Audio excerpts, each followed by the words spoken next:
nesijaudink, jeigu kartais tu jauti pyktį, jeigu kartais tau yra liūdna ir jeigu kartais labai norisi rėkti.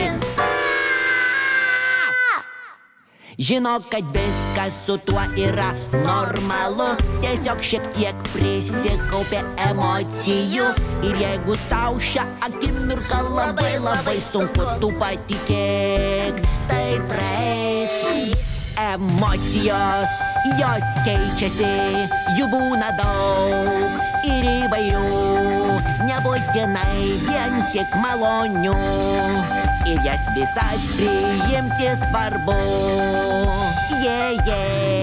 Todėl, bičiuli, tu nesijaudink, jeigu šiek tiek esi susierzinęs, jeigu šiek tiek esi nusiminęs ar susinervinęs taip, kad norisi trankyti duris.